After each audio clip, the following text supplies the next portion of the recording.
आज यो स्वर्गद्वार यात्राको लागि हिँडेको थियो है, सर्टकट बाटो भनेर होरेली हुँदै रोल्पाको लागि हिँडेको।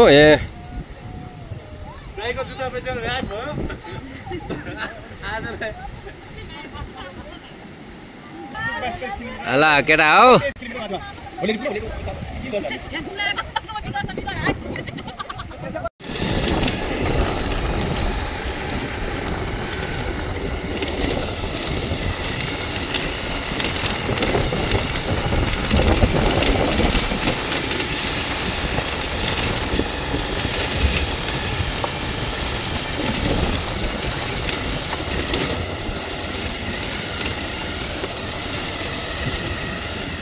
स्कुल रहेछ क्या स्कुल रहेछ क्या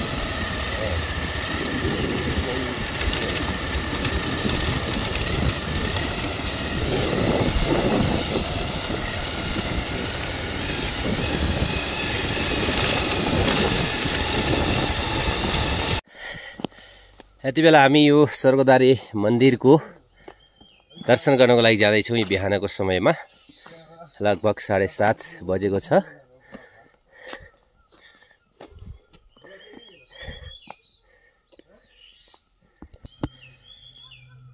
यो स्वर्गद्वारी मन्दिर जाने बाटो हो। यो यसरी चाहिँ यो यहाँको लोकल ढुङ्गाहरू बिछाइएर यसलाई सजावट गरिएको छ। यसमा दुईवटा, एउटा जाने एउटा आउनको लागि भनेर यसरी बनाइएको हो सायद। त्यति भिडभाड नभएको हुनाले जसलाई जुन बाटो प्रयोग गर्न मन लाग्छ यसमै जुन भएको छ। तपाईँको नाम के हो सर? प्रवास बुढा छ कि? ओके, हाम्रो टिम स्वर्गद्वार यात्राको लागि पैदल हिँडिरहेको छ टोलीहरू, पूजापाठको सामानहरू साथमा लिएर।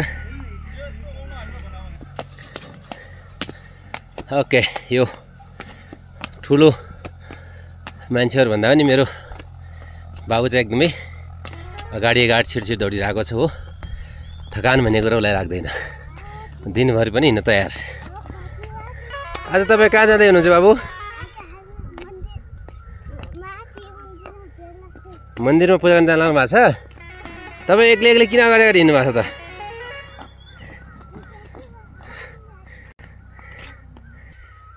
अत्यन्तै रमणीय वातावरण छ।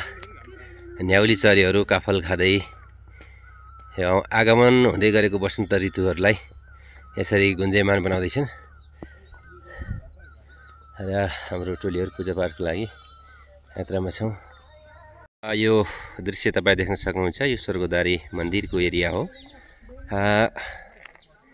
यतातिर यो मन्दिर छ, उता बिचमा देख्न सक्नुहुन्छ तपाईँको यो पुरानो शैलीमा निर्माण गरिएको यो मन्दिर हो। यो स्वर्गद्वारी गुठी संस्थान छ। यसको लगभग धेरै सम्पत्ति छ। यो यहाँ मात्र नभएर अन्य बाहिरी जिल्लाहरूमा पनि यसको आफ्नै सम्पत्तिहरू रहेको छ। यो एरिया भनेको स्वर्गद्वारी मन्दिर भित्रको एरिया हो। यो पुरातन समयमा यो पाण्डवहरूले चाहिँ हिँड्दाखेरि बाटो प्रयोग गरेर यहाँ बस्ने गरेको हुनाले चाहिँ यसरी स्वर्गद्वारी आश्रमको स्थापना भएको भन्ने एउटा किंवदन्तीहरू हामीले सुन्न सक्छौँ। तपाईँ आज कहाँ आउनुभएको छ सर? मन्दिर घुम्न आउनु भएको छ? पूजा गर्नुभयो मन्दिरको? कति बेला गर्नुहुन्छ? एकछिन पछि गर्नुहुन्छ? यो तपाईँ देख्न सक्नुहुन्छ, यो अत्यन्तै रमाइलो तरिकाले अलि गुराँसहरू फुलिरहेको छ। यो स्वर्गद्वारी तपोभूमि भनेर पनि भन्छौँ। यो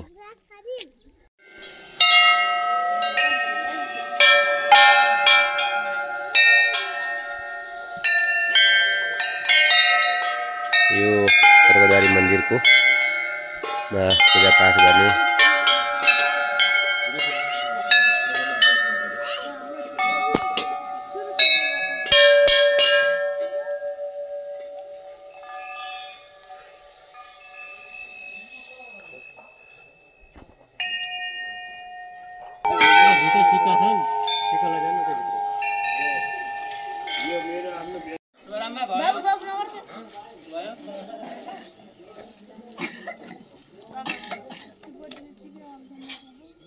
जा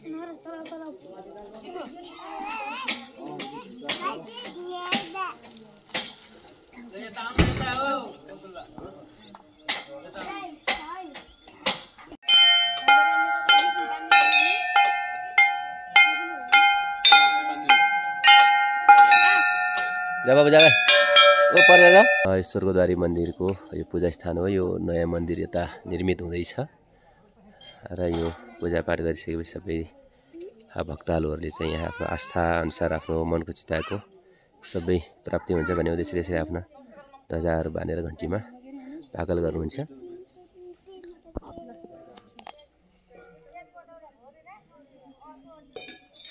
ओके, हामी यो स्वर्गद्वारी मन्दिरको दर्शन पश्चात अब हामी यहाँबाट फर्किँदैछौँ। जहाँसम्म लाग्छ अब हाम्रो यात्रा यहाँबाट लगभग 4 घन्टा जतिको हुनेछ दाङ तुलसीपुरको लागि।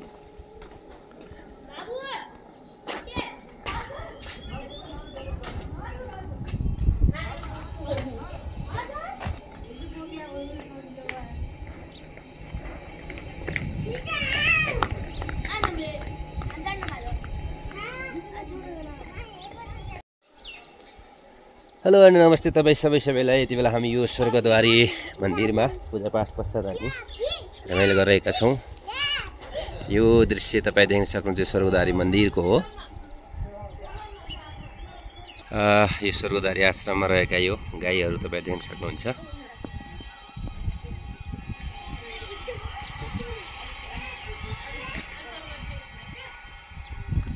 यो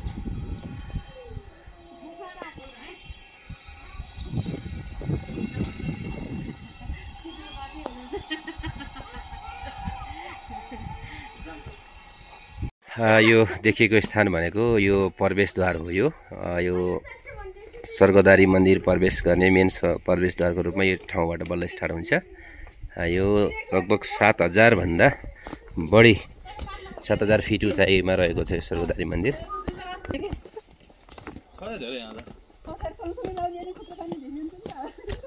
यो स्थान भनेको गाडीहरू बाइकहरू यो स्थानसम्म आउँछ र यहाँबाट चाहिँ प्रायः जसो पैदल हिँड्नेहरू पैदल यात्रा गर्नुहुन्छ भने अलि अशक्तहरू अलिकति वृद्धहरू चाहिँ घोडाहरूले पनि बोकेर लाने सिस्टम छ। प्रायः जसो धर्मप्रति आस्था राख्नेहरू चाहिँ पैदल यात्रा गरेर नै मन्दिरसम्म पुगेर दर्शन गरेर फर्किनुहुन्छ। अत्यन्तै सुन्दर वातावरणीय दृश्य छ यो ठाउँ हेर्दाखेरि। अझै बिस्तारै यहाँको भौतिक पूर्वाधार लगायत अन्य व्यवस्थापन कुराहरू हुँदैछन्। यो ठाउँ देख्न सक्नुहुन्छ, अत्यन्तै रमाइलो छ। यहाँबाट हामी विभिन्न बाटाहरू प्रयोग गरेर हामी विभिन्न ठाउँबाट यहाँ आउन सक्छौँ।